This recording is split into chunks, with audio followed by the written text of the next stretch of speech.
Welcome to Sasi media. So இந்த வீடியோவில் ரெண்டு விஷயம் பார்க்க போகிறோம். வியன்னா போட்டு பொழந்து எடுத்துட்டாங்க எஃப்ஜேவை. அப்புறம் கனியை நம்ம எதிர்பார்க்கவே இல்லை.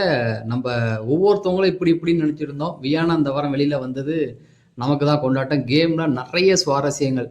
எஃப்ஜே, ஆதிரை, கனி 3 போரையும் போட்டு கிளின்னு கிழிச்சிட்டாங்க. நமக்கு இப்போக்கி ப்ரொமோலலாம் நீங்கள் பார்த்தது பார்வதி பிரச்சனை தானே போயிட்டு இருந்தது. ஆனால் வியன்னா போட்டு புரட்டி எடுத்துட்டாங்க. அதுவும் அப்படியே ஓட்டும் சேர்த்து பார்த்துடலாம்.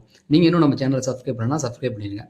ஃபஸ்ட்டு எடுத்தோடனே வியன்னாவுடைய ஓட்டுகளோட சதவீதம் 26.2, 28,756 ஓட்டுகள் வாங்கிட்டாங்க. என்ன பிரச்சனை அப்படின்னா, எஃப்ஜே இந்த விஜய் பார்வதி சபரியும் எஃப்ஜேயும் கூட்டத்துக்கு காரணம் என்ன அப்படின்னு பார்த்தீங்கன்னா, அது ஒரு கேம் பிளான் தான். சும்மா ஏனோ தானோன்னு கூப்பிடல. இவனுங்க உள்ளே வந்தால் கண்டிப்பாக 7.5 போடுவானுங்கன்னு அதுக்கு தெரியும். இது வரைக்கும் ஓரளவுக்கு சைலண்டாக நல்லவன் மாதிரி இருக்காங்கல்ல, அதை எக்ஸ்பிரஸ் பண்ணி விட்டுறலாம் அப்படிங்கிறதுக்கு தான் அவன் கூப்பிட்டது. அதில் எந்த மாற்று கருத்துமே கிடையாது. அவனுங்க ஏட்டி பூட்டி பண்ணுவானுங்க, எல்லாம் பண்ணுவானுங்கன்னு தெரியும். அதே போல் சபரி கொஞ்சம் அடக்கி வாசிக்கிறாப்புல. எஃப்ஜே ஆர்வக்குளாரெலாம் மாட்டிக்கிட்டாப்புல. அவருடைய டார்கெட் வியன்னா தானே. வியன்னாவை போட்டு அடிச்சிடலாம் அப்படின்னு சொல்லி வேலை விட்டுக்கிட்டே இருக்கான் லைவில். இது என்ன ஆச்சு, கடுப்பாயிடுச்சு. போட்டு நீனா 5 நிமிஷத்துக்கு ஒரு தடவை கூப்பிட்டு வந்தால் நான் வரணுமா அப்படின்னுச்சு அந்த பொண்ணு. இவன் சொல்கிறான், நான் கூப்பிட்டா நீ 5 நிமிஷத்துக்கு ஒரு தடவை தான் போகணுன்னா முடியாது, உன்னால் முடிஞ்சதை பார்த்துக்கோன்னுட்டுச்சு. அவனால் அதுக்கு மேலே எதுவும் பேச முடியல. பாயிண்ட் இல்லை. இப்போ ஒருத்தவங்க நல்லா ஸ்ட்ராங்காக பேச ஆரம்பிச்சிட்டாங்கன்னா நீ வேலை பார்த்து தான் ஆகணும், அது எங்கள் ரூல்ஸு, நாங்கள் லக்ஸரி ரூமில் இருக்கோம், நான் சொல்கிறது தான் நீ செய்யணும், முடியாதுடா அப்படா, அவ்வளோதான். அதுக்கு மேலே நான் அங்கே போவேன், இங்கே போனேன், எங்கே வேணால் போய்க்கோ அப்படின்னு அடிச்சு அவன் ஆர்வக்கோளாறில் காலில் பார்வதி வியன்னா போட்டு வெளுத்து. அதுக்கப்புறமேட்டுக்கு இவங்களுக்கு ஆதரவாக கனி வராங்க.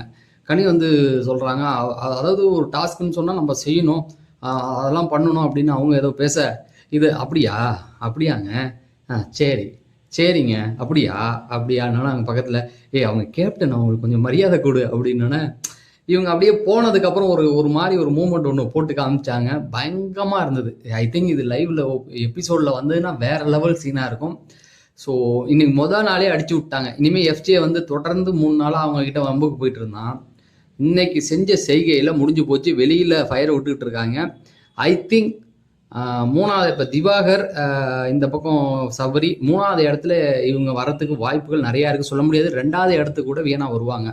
ஏன்னா அந்த அளவுக்கு வெளியில் இப்போ மாஸ் மூமெண்ட் கிரியேட் ஆகிட்டு இருக்கு. அடுத்தது பிரவீன் 14.58, 16,004. இவர் என்ன பண்ணியிருக்காரு, இவரை பற்றி நம்ம பேசுறதுக்கு ஏதாவது சொல்லுங்க பார்க்கலாம். லாஸ்ட் வீக்கில் ஏதாவது பண்ணாரா, இவரை பார்த்தீங்களா?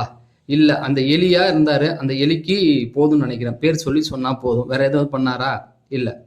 அடுத்தது பார்த்தீங்கன்னா சுபிக்ஷா 14.11, 15,488. ஸோ இவங்க அந்த வீட்டில் இருக்காங்க. இந்த வாரம் கொஞ்சம் அடக்கி வாசிச்சாவே போதுமானது. நல்ல பேர் இருக்குது அப்படிங்கிறது இந்த ஓட்டை பார்க்கும்போது தெரியுது.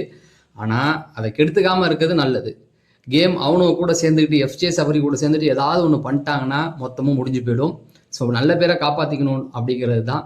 அடுத்தது பார்த்தீங்கன்னா கலையரசன் 12.49, 13,718 ஓட்டுகள். இப்போ ஆக்சுவலி இவருக்கு ஓட்டு இருக்காது, வெளில போயிடுவார்னு நினச்சா ஓட்டுகள் உள்ள ஆரம்பிச்சிருச்சு. சம்திங் இப்போ இவங்க மக்களுக்கு பிடிக்காதவங்களை வெளியில் அனுப்பணுங்கிறதுக்காக இவருக்கு ஓட்டு ஏறி இருக்கலாம்.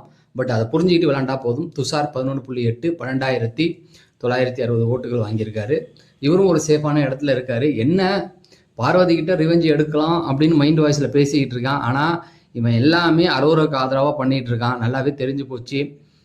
தப்பாக லைஃப்பை வீணாக்கிக்கிட்டானோன்னு தோணுது. வந்த உடனே தேவையா அதெல்லாம், வீட்டுக்குள்ளே வெளியில் இல்லாதாடா, கொய்யா வரைக்கும் போயிட்டு இங்கே நின்றுக்கிட்டு அவன் புரிஞ்சு போச்சு. அரோராக்கு ஒன்றுனா இவனுக்கு அஃபெக்ட் ஆகுது, அதுக்கு ஆதரவாக போய் உட்காடுறான். அது நல்லாவே புரிஞ்சு போச்சு.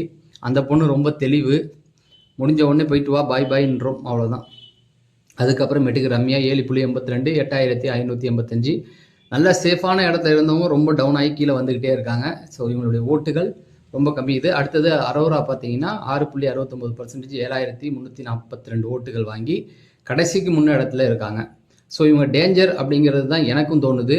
இந்த வாரம் இவங்க காவு வாங்கப்படுவாங்க. அடுத்தது ஆதிரை பார்த்தீங்கன்னா 6.31, 6,930. ஃபர்ஸ்ட் வீட்டு எதுவுமே பண்ணலை, ஓட்டுகள் குமிஞ்சுதா.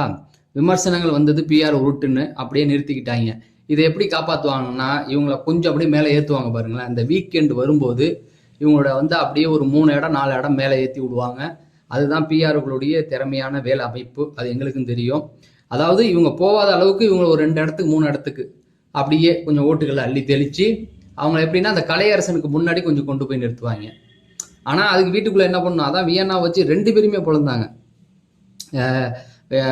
இவன் வந்தோடனே எஃப்ஜே வந்தோன்னா அவங்களுக்கு ரொம்ப ஹாப்பி ஆகிடுச்சு. இவங்களுக்கு ஆதிரைக்கு அவனை இங்கே வந்துட்டானா நிறைய கண்டென்ட் கொடுக்கலான்னு நினைச்சாங்க. அந்த பொண்ணு போட்டு பொலன்னு பொழக்குதா, என்ன பண்ணுறதுன்னு தெரியாமல் எல்லாம் முழிச்சிக்கிட்டு இருக்கு. இதுதான் நிலவரம். இது மதியான நேரம் ஓட்டு. ஈவினிங் ஒரு 7லேருந்து 7:30க்குள்ள நம்ம இன்னொரு விஷயங்கள் பேசுவோம். அதோட ஓட்டும் சேர்ந்து கொடுப்போம் அப்படின்னு சொல்லி விடைபெறேன். நன்றி, வணக்கம். நம்ம சேனலை சப்ஸ்கிரைப் பண்ணிட்டு வீடியோ லைக் பண்ணுங்கள்.